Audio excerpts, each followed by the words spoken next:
Welcome to my channel. I'm only writing this once. If I stop, I'll delete it. My hands are shaking so badly the acrylics are clacking against the keys like rain on a tin roof. I'm on my 4th Red Bull and I haven't slept in 3 days. This is the entire story, no cuts, no pretty filters, no background music.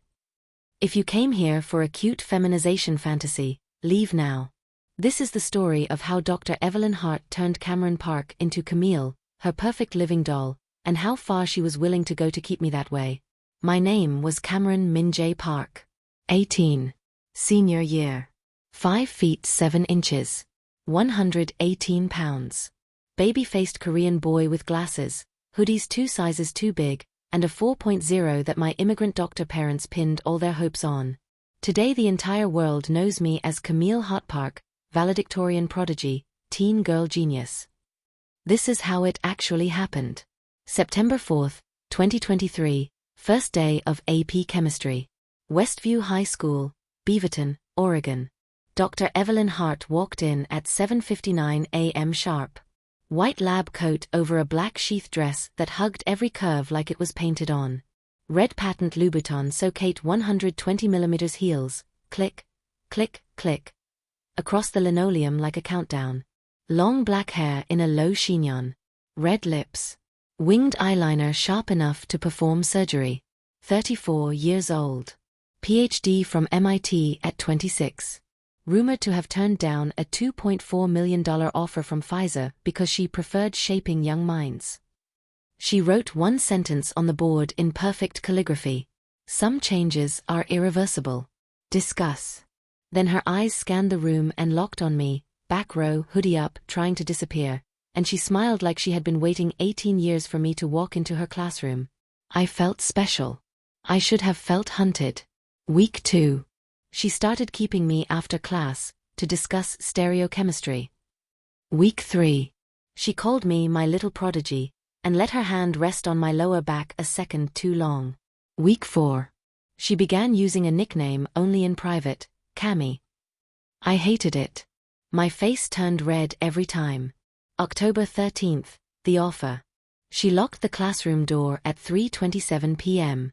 Sat on the edge of her desk, crossed her legs so the slit in her skirt showed lace stocking tops and a flash of garter. Cameron, she said, voice soft like velvet, I'm conducting private, off-the-record research. Targeted endocrine modulation in genetically ideal late adolescent males.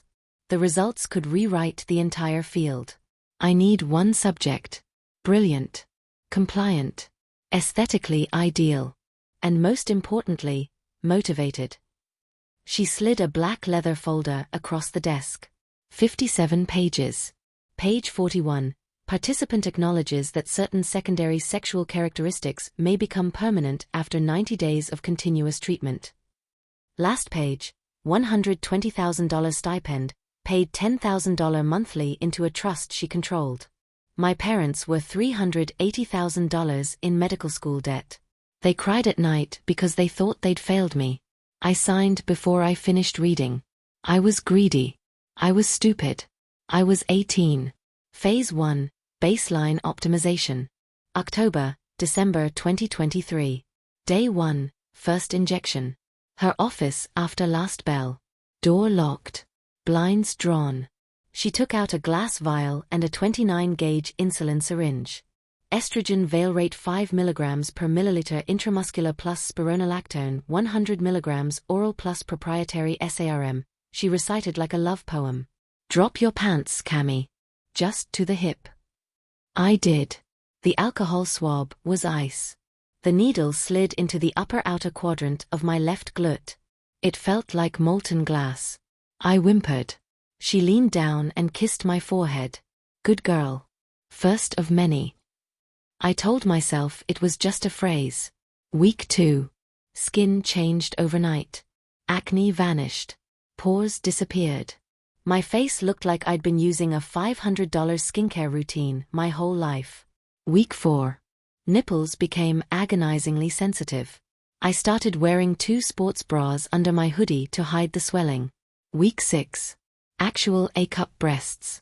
Tender, growing, impossible to bind flat. I told my mom I'd put on weight from stress eating. She hugged me and said I looked healthier. Week 8, Thanksgiving. Measured 32-24-34. Dr. Hart traced the tape around my new waist with manicured fingers and whispered, "You're going to have my exact hourglass, Cammy." She started bringing gifts. Silk camisoles for temperature regulation in lab. Lace panties, cotton irritates new skin. A rose gold choker with a tiny e-charm. I wore everything. It was easier than arguing. Phase 2, Social Acclimation. March 2024. January 3rd. I logged into the school portal. Legal name, Camille Minjay Park. Gender marker, F. Pronouns, she/her. Photo replaced with one she'd taken of me asleep in her office, hair tucked behind my ears, subtle lip tint. I ran to her office in tears. She smiled like it was Christmas. "Relax, sweetheart. I updated everything for accuracy. You're legally Camille in Oregon State records now. Safer this way." February. Voice training app she coded herself. 45 minutes nightly or stipend paused. My voice climbed from soft tenor to breathy alto in 5 weeks. Weekends at her West Hills mansion. Basement medical suite. Full face laser hair removal, 6 sessions. I screamed into a pillow while she held my hand. Medical grade biotin 4 drips. Weekly BBL, Brazilian butt lift injections with her own fat transfer compound. By March. Hair to mid-back. 34B breasts.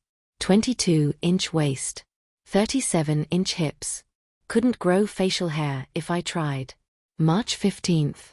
Intel Northwest Science Expo. Project, Long-Term Effects of Selective Hormone Modulation on Human Secondary Sexual Characteristics, a longitudinal case study.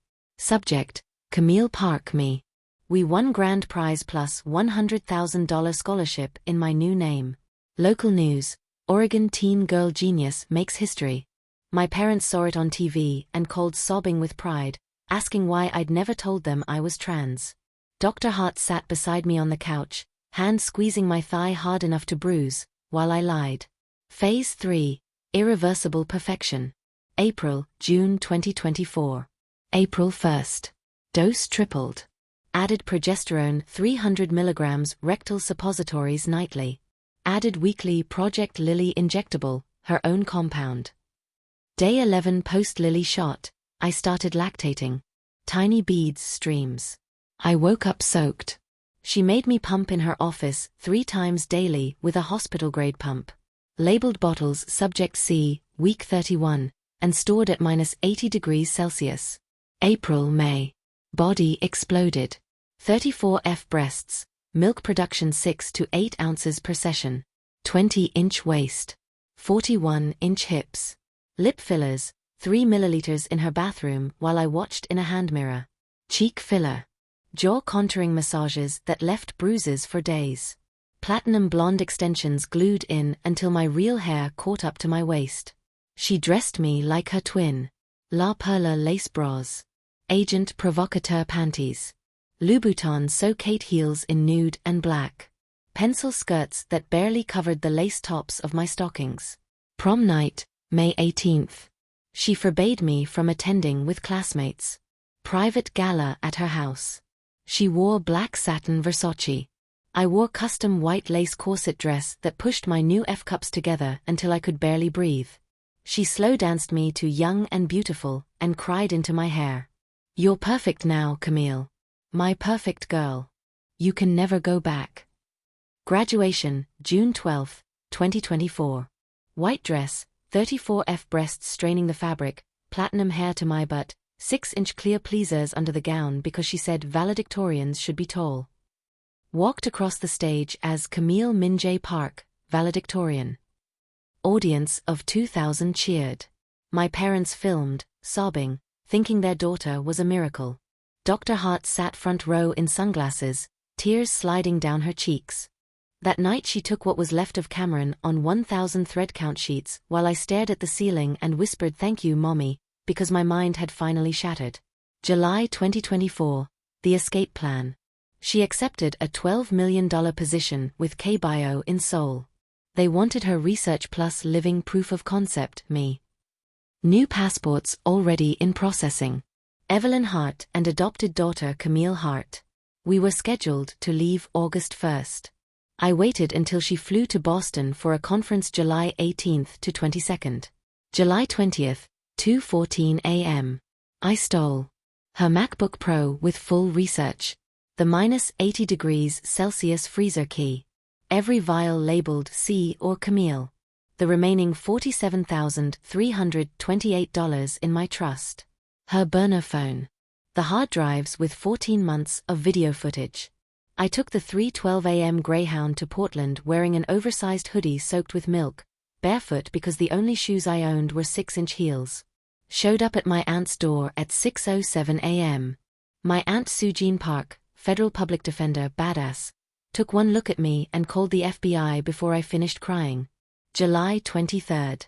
FBI raid on Dr. Hart's house while she was still in Boston.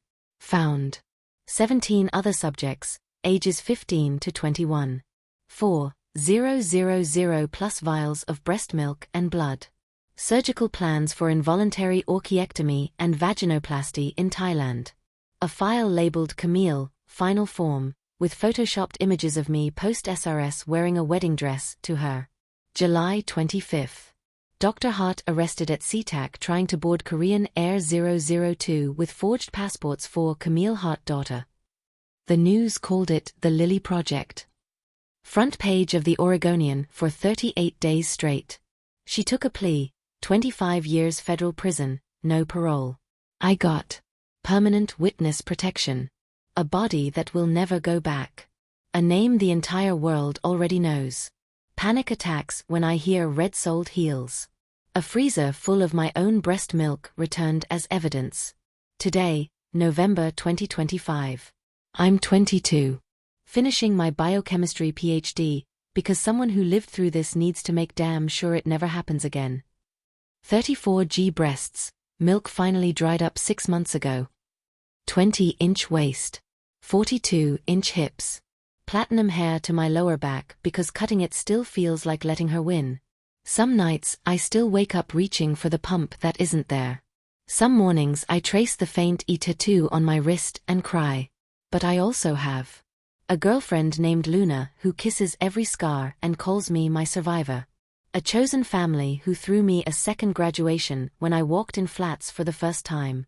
A TED Talk with 42 million views titled, When Science Becomes Violation. And every single day I look in the mirror and tell the terrified boy I used to be. I'm sorry I sold you for $120,000.